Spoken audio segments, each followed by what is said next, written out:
Hey everyone, welcome back. I am getting ready to use this month's Cards, Tags, and More kit to work on my second project, which is going to be just a round mini album. I had already cut pieces for this particular cover, and I had already had it partway put together. I was just playing around when I had originally made it. So I'm going to try to go over what the cover consists of, the layers that I have on it. And that chipboard is a heavyweight chipboard. I just grabbed a couple of extra pieces in case I needed it for another part of my album. I have some batting adhered to some iron-on interfacing that I then glued to my chipboard pieces, and then I stretched my material over the cover pieces and stitched it in place. When I added in the spine, I just used a little bamboo skewer to give me the spacing I needed to make my hinges. I have just a piece of that same brown material. It's not a heavyweight material. It's like a t-shirt weight material. And I am just going to put some thin iron-on interfacing on it just to keep it from being stretchy. For the rest of my project, when I'm using that material, I don't want it stretching. Then after I get the interfacing on, I'm going to set it aside and then add some lightweight iron-on adhesive to some of that tissue paper that was in July's mixed media kit. I like the colors on it. It has some floral patterns on it.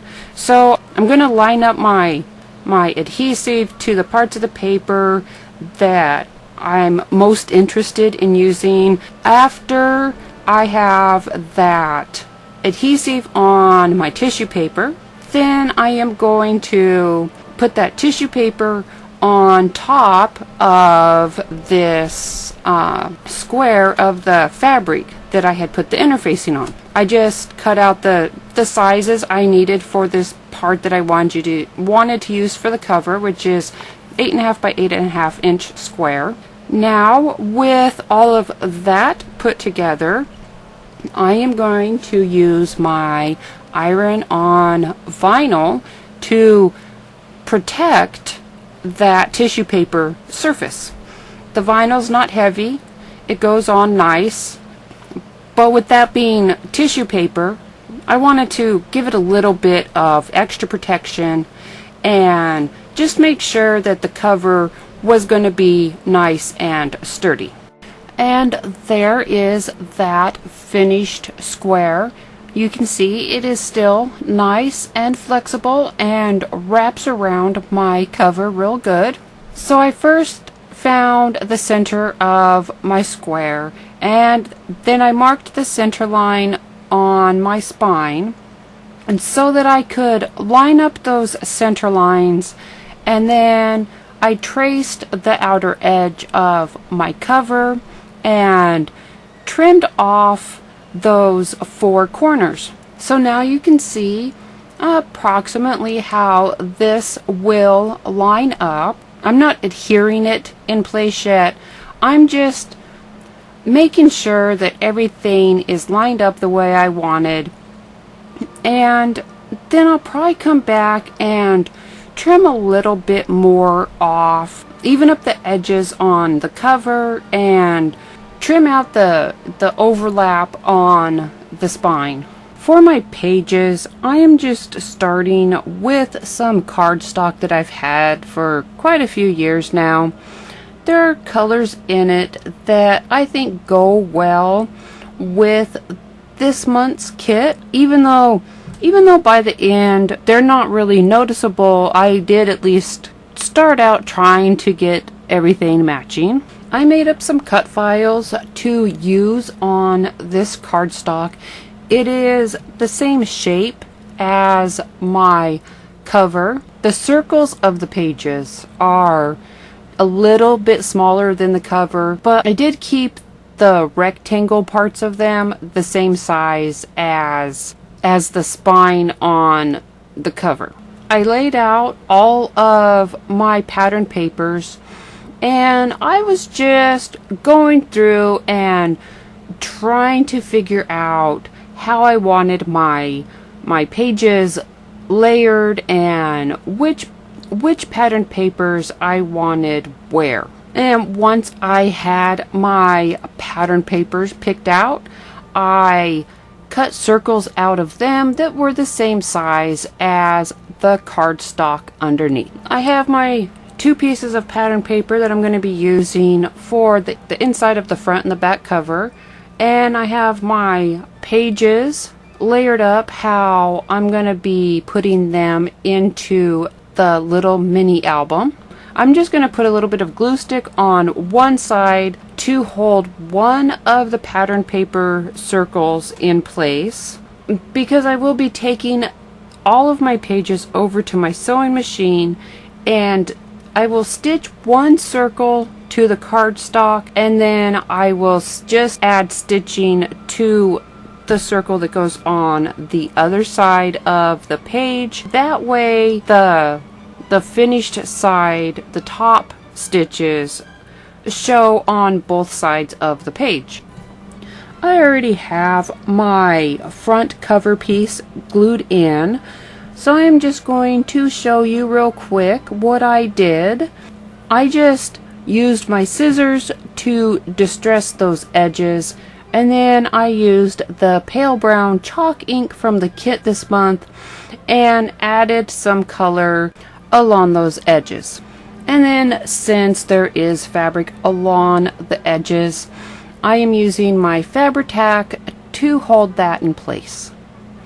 Alright, I added my bookbinding tape around my spine and reinforced those hinges, and then I marked the center, and I'm marking where the bends are, so I will be able to cut the 4 corners out before I wrap it around. I am just using a piece of that tissue paper that just has the iron-on adhesive on the back to cover the inside of my spine, and I will just tuck the ends of the tissue paper around and then cut the excess vinyl covered tissue paper that I'm using around the outside off, so that the ends of the spine are just covered with that thin layer of tissue paper. I'm not ironing it in, but the iron-on adhesive will help keep the glue from soaking into that tissue paper. And now with that in place, it is time for me to get that vinyl covered tissue paper addition glued onto the rest of the cover.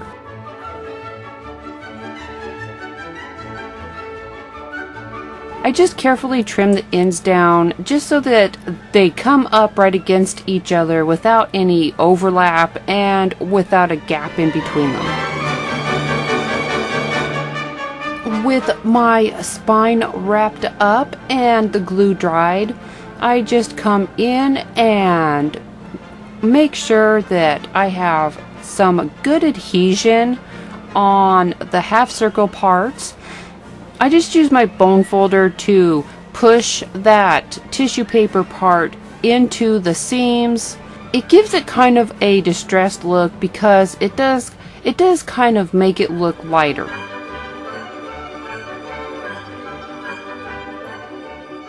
When I first decided to add rub-ons to the front cover, I wasn't sure if they would adhere well, but they did. I was able to add a nice line of the different roses to the front of my album cover.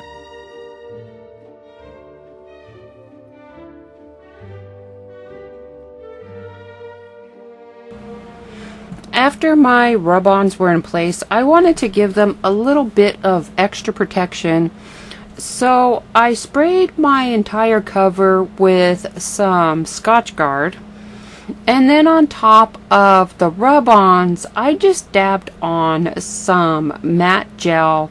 I just used my finger to very gently add a layer to the rub-ons. There are some places that it did peel up, it stuck to my finger. But since I was going to be adding those wicker hearts and some flowers, I wasn't overly worried about any gaps.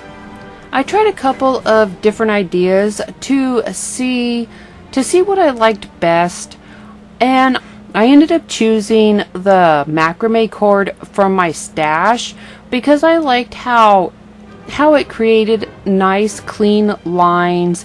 And then in the case of the front cover, it didn't cover up too much of my rub-ons, and it also tied better along the base of the circle where the circle and the rectangle come together. You can see that instead of making it straight across on the bottom, I decided to add a little bit of a curve and to just glue that macrame cord into place using a piece of cardstock that a circle had been cut out of as a template for my glue line, and then just laying that macrame cord along it, following the curve of the circle. And then I just brought that macrame cord all the way around and lined up the ends of the macrame cord with the ends of the spine wrap, and glued it in place, and then set it off to let it dry completely while I started doing some work on the pages.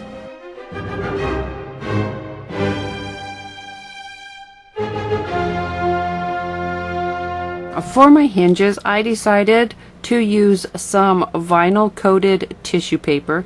It does have adhesive on the back, and then I added some of the vinyl to the front, and then I cut out the rectangles sized to cover the rectangles on the pages and to leave a little bit, about 1/8 of an inch space between all of the pages and between the front page and the cover and the back page and the cover. To start the construction process, I lined up that vinyl on the pages, and then I used that iron-on adhesive part of it to initially hold them together. Once I had the hinges on, then I went over and I added stitching to reinforce that. So right now, before I add the glue, I was just making sure that everything fit inside the way I planned. And then I came in and I added some double-sided tape to help hold the pages to the spine, and then brushed on some PVA glue. Then I started lining everything up, and I worked my way through making sure everything was pushed down. And then when I had the pages initially in place, I stood the book up on end, and since I knew that cardstock is about 1/16 of an inch each, I doubled it up and just used it to push down in between each page to make sure that I had good adhesion. And then I came through and finished ironing those hinges together and made sure to get in between using the edge of my iron. I didn't spend a lot of time here. I didn't hold the iron there very long. Just a little quick going over.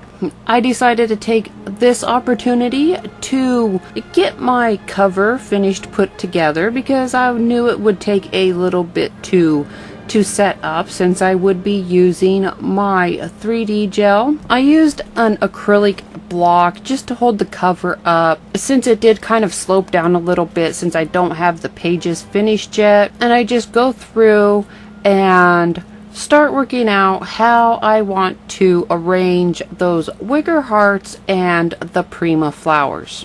I used my 3D gel for my flowers and my wicker hearts, since these are on the outside and they would be going on a variety of surfaces. I just put little dabs of Fabri-Tac down for those enamel dots.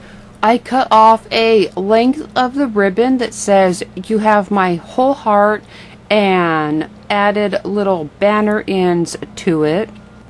And then I watered down some glossy accents, and at first I was just going to do the little ends so they wouldn't fray. But then I decided that I wanted to soak the whole ribbon in. That way I could shape it the way I wanted and kind of give it a little bit of a wave. And then that way when it dried, it would dry stiff.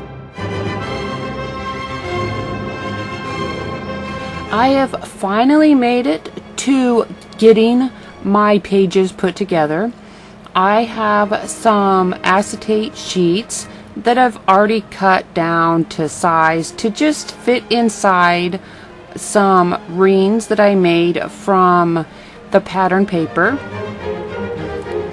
And then I have this wide crochet lace that I am using on the front and the back covers just to make a couple of little pockets.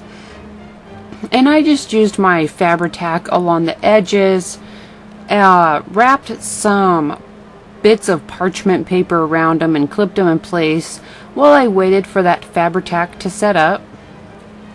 For the photo pages, I'm just going to go through and show this one because they're all the same. The layers I use, I have a ream cut of the pattern paper, and then I back it with just some cardstock, probably about 65 pound cardstock or so, not heavy. And then I add my acetate. And then I add a ream of craft foam. It's not very thick, probably only about a 1/16 of an inch thick or so, that craft foam. And then I back that with another ream of cardstock. And that was just to build up a little bit of lift of the acetate sheet so that the picture would be able to slide in and out relatively easily. I'm just clipping one of my acetate rings in place just for positioning and to make sure that my photo mat will slide in and out easily. And working with circles, I am only going to be gluing halfway from the widest point on the circle and along the bottom.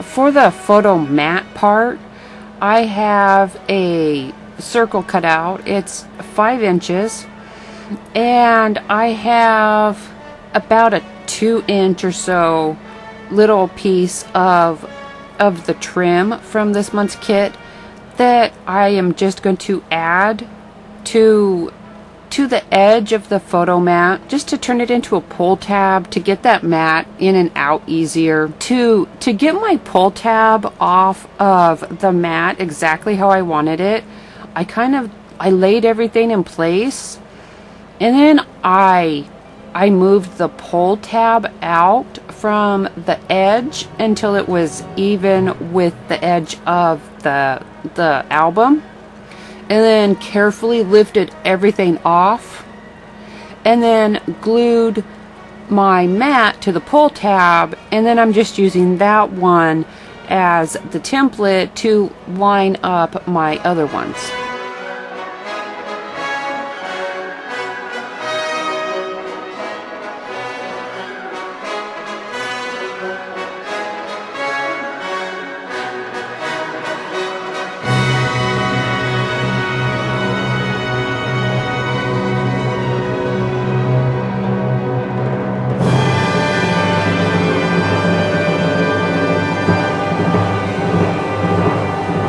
At this point in time, I actually didn't have my album all the way finished, but I decided when I did the editing to split it apart, and instead of starting the card in the middle of doing the album and then going back to the album, I just I decided to group all of the sections together from the video segments.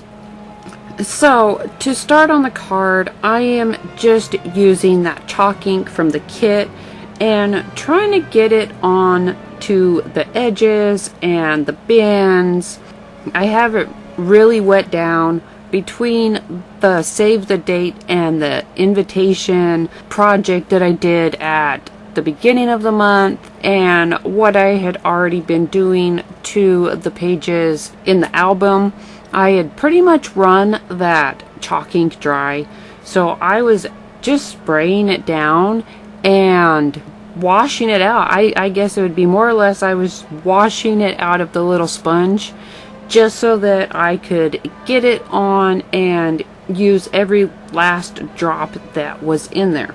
After I had done all of the inking on the card base, I weighed it down between some paper towels and put a heavy book on it and let it dry overnight. And that was just to keep it from curling up because I had got it rather wet trying to get the last little bits of that chalk ink spread out.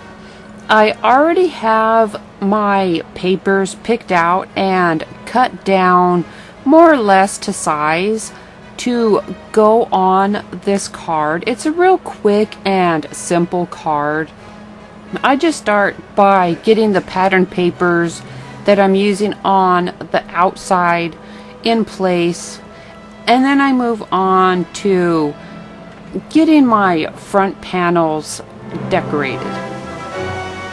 For the front of the card, I have a circle cut out of one of the pattern papers, a little under 6 inches. I have about a 1/6 of an inch border all the way around my pattern papers, and I just cut that circle in half before taking everything over and cutting that doily out with that die, adding stitching around the papers that are going to go inside the card before I glue them in, and adding stitching around the outside pieces.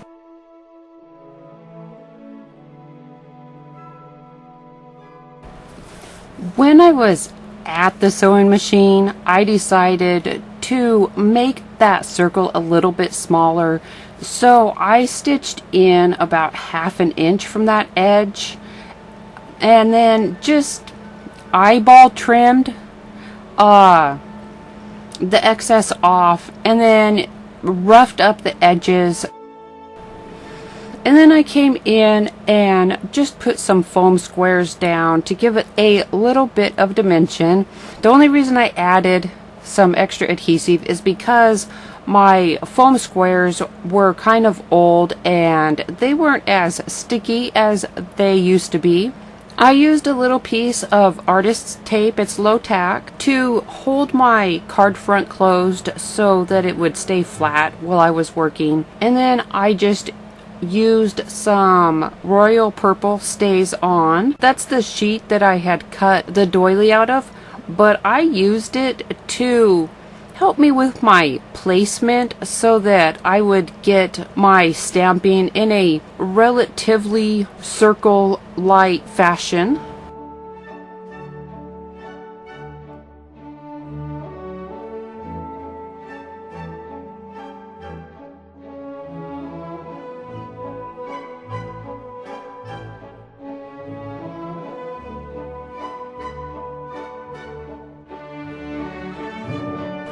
And now it is just time to build up my card front. I have my doily cut in half, and then just to help give it a little extra dimension and make it stand out a little better, I used some Villainous Potion Distress ink.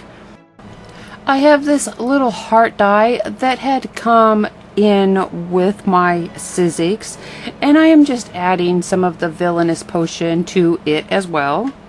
I am still trying to get every drop of life out of that chalk ink, so I did just wet it down and mix it in with that Villainous Potion that was on my mat, and then added it to my heart, and then dried my heart real quick so that I could just finish up this card. To create my card closure, I just used my diamond glaze and tucked the ends of the lace around underneath that circle. This allowed me to make sure that it was lined up and was going to be straight before I came and cut it in half and continued to decorate and make my closure for the card. I just used a little 1-inch circle and really soaked one side of it with the Stays On Royal Purple, and that was so that it would blend in real well on the back side of the heart for the closure. I cut my lace a little over the halfway mark, and that was so that the side with the heart would have a little extra to hang on to, since the heart would be covering the seam. I added a little bit more of that Villainous Potion just to the edges of the flowers that I was planning on using. I have the small rub-on flowers that I am going to be adding on to the card front, and I have the rub-ons that I'm going to use for the sentiment on that heart.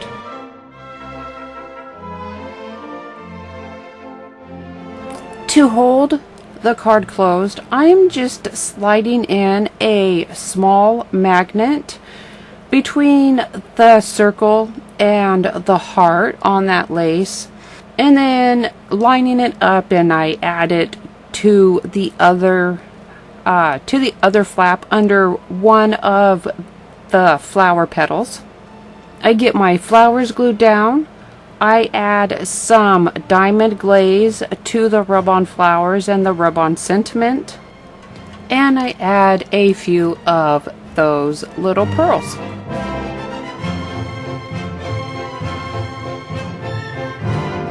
With my card complete, I decided I wanted to add a little extra color to get the envelope a little more coordinated.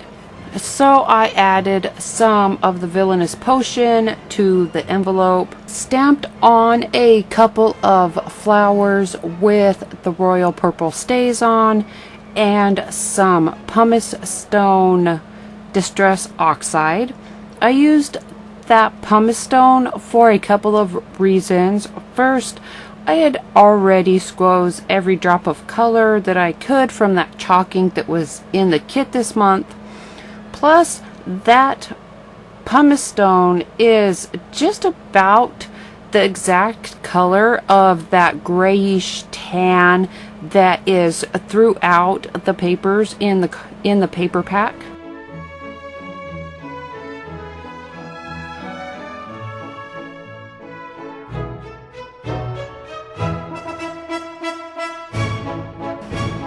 And then I came in with that pumice stone and just used my blending brush to add it to a few areas on the envelope.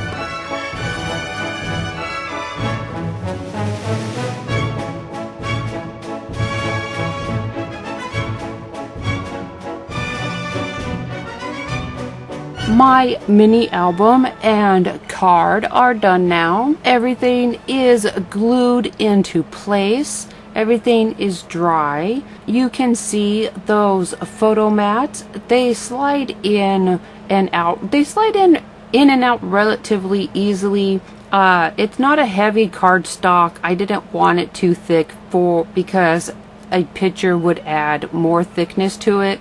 So after a picture is put on it, it would help stiffen it up and make it smoother to go back in. I have my lacy pockets on the covers There are 6 places for photos. I almost made 8, but as you can see, if I had put 2 more in there, then it would have been thicker than the spine. 6 worked out perfectly, and now the album is the same thickness at the spine and at the opening. My card is finished and ready to be personalized on the inside. I would probably print out my inside message on some coordinating vellum and add that in when the time came. I hope that you enjoyed this project and it gave you some ideas of what you can do with this month's cards, tags, and more kit, and a way to use that card blank that came in the kit. Don't forget to subscribe to the channel and turn on notifications if you haven't already. Give us a thumbs up and feel free to share this video. Thank you, and I will see you again next week.